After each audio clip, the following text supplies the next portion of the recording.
penalty here in Washington, D.C., where the evidence and facts of a case indicate that the death penalty should be used. Okay? Everybody understand? Death penalty in Washington. You kill somebody, or if you kill a police officer, law enforcement officer, death penalty. And hopefully there won't be that. So again, it's way down. I mean, we have had week after week after week where we haven't had a murder. I said that the other day in front of the president of Poland. The press was here, and I said, ladies and gentlemen, I'd like to announce that Washington, D.C. has not had a death in 4 weeks, a murder. And he looked at me, he goes, is that good or bad? You know, he said, what kind of a place is this? But it's true for years. I mean, every week, essentially, somebody got killed or more than one. And this is a very safe city right now. We don't play games. And, you know, it's interesting.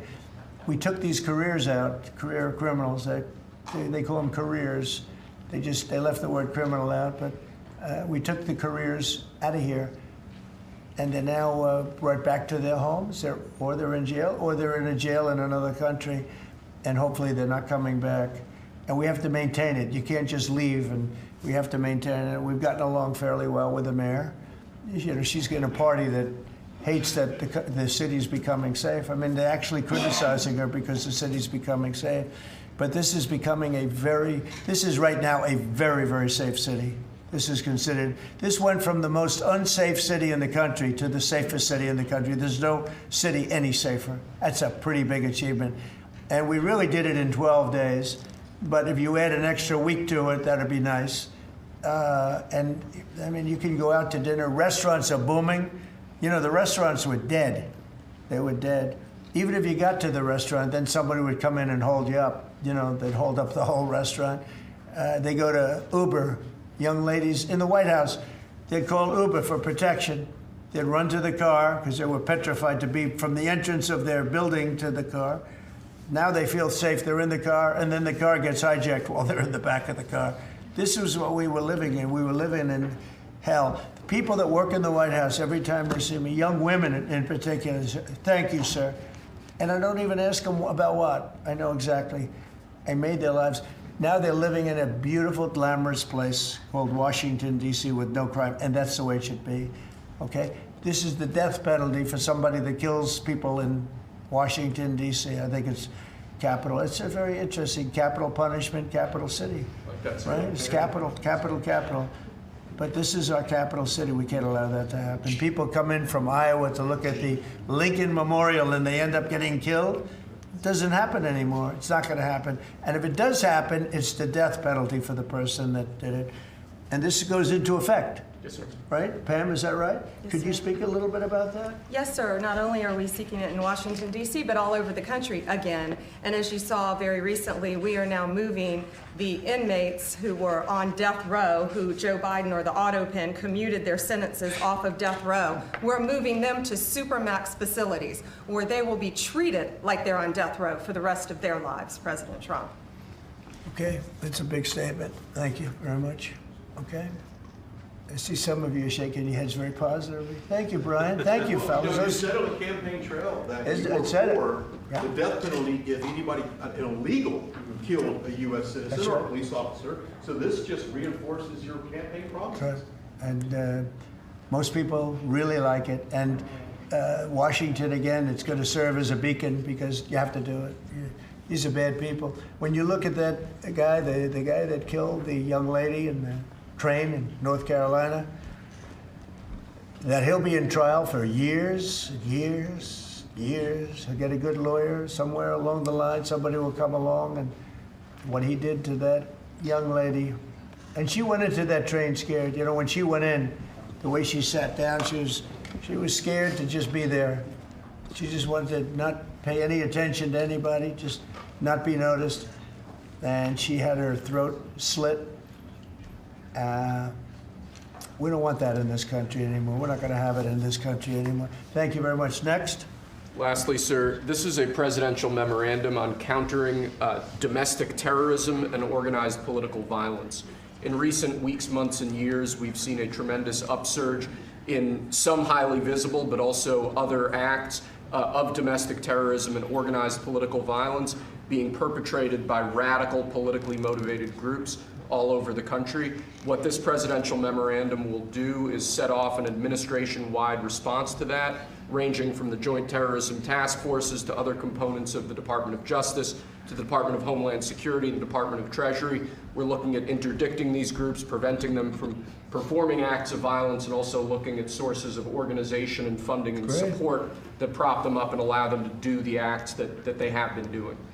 We're looking at the funders of a lot of these groups, and you know, when you see the signs, and they're all beautiful signs made professionally, these aren't your protesters that make the sign in their basement late in the evening because they really believe it. These are anarchists and agitators, professional anarchists and agitators, and they get hired by wealthy people, some of whom I know, I guess, you know, I probably know them.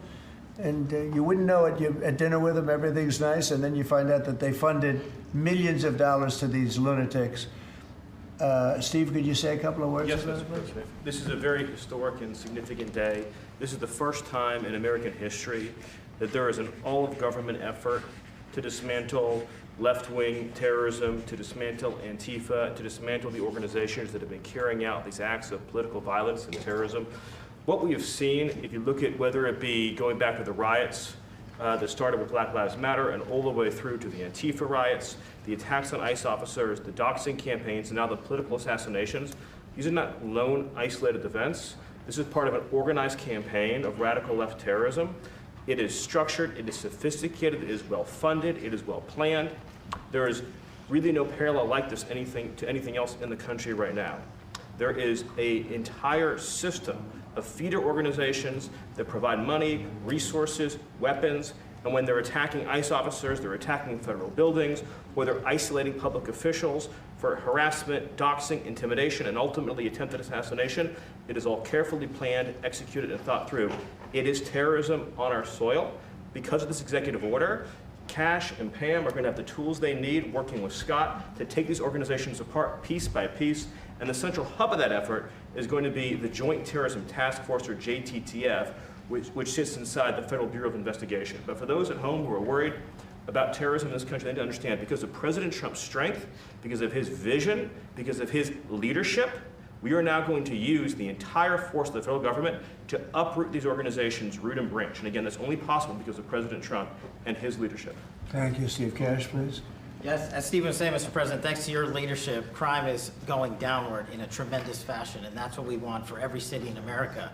And the FBI's premier flagship enterprise, the Joint Terrorism Task Force, are honored to lead this initiative with our partners at Treasury and Homeland Security, because our citizens are being attacked by, as Stephen said, organized violence, and it's being paid for, not by them, by other people. So what we are going to do, combining forces as Scott and I have done over these last few months, is follow the money.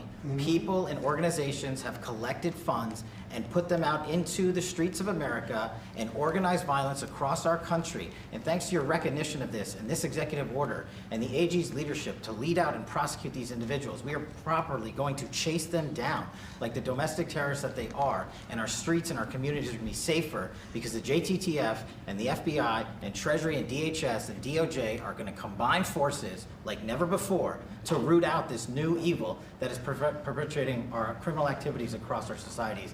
And we are just so thankful for your leadership and recognition of it. Thank It's you not very easy much. to do. Good job. Thank you very much. Who Pam? specifically do you want to target?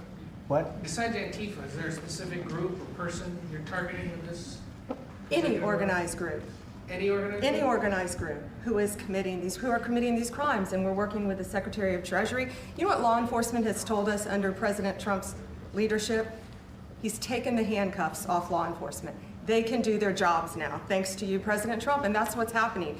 And all of these agencies that Cash mentioned, we work hand in hand together. Our prosecutors were following the money with Treasury. We're working with Homeland Security. Cash's agents, all of our agents, DEA, ATF, U.S. Marshals, combined are working, and with state and local government, to take these people off the streets who are jeopardizing lives. Can I just illustrate this? So I was talking with Cash and Stephen about this a couple of days ago, sir.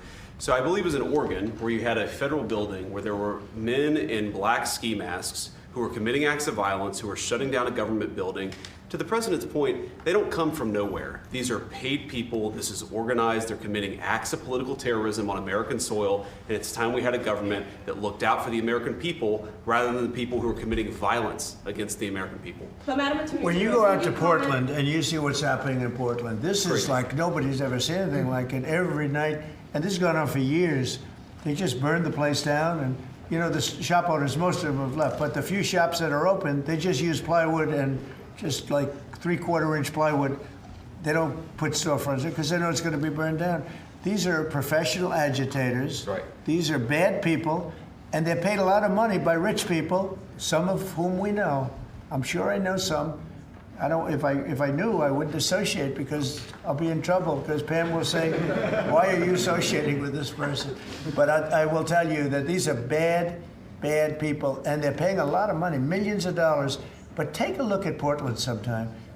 These are wild. These are crazy people, and they're trying to burn down buildings, including federal buildings. And on my list of things that I want to do before we finish up with the cities, because I think we're going to whip the cities back into shape, and we have to.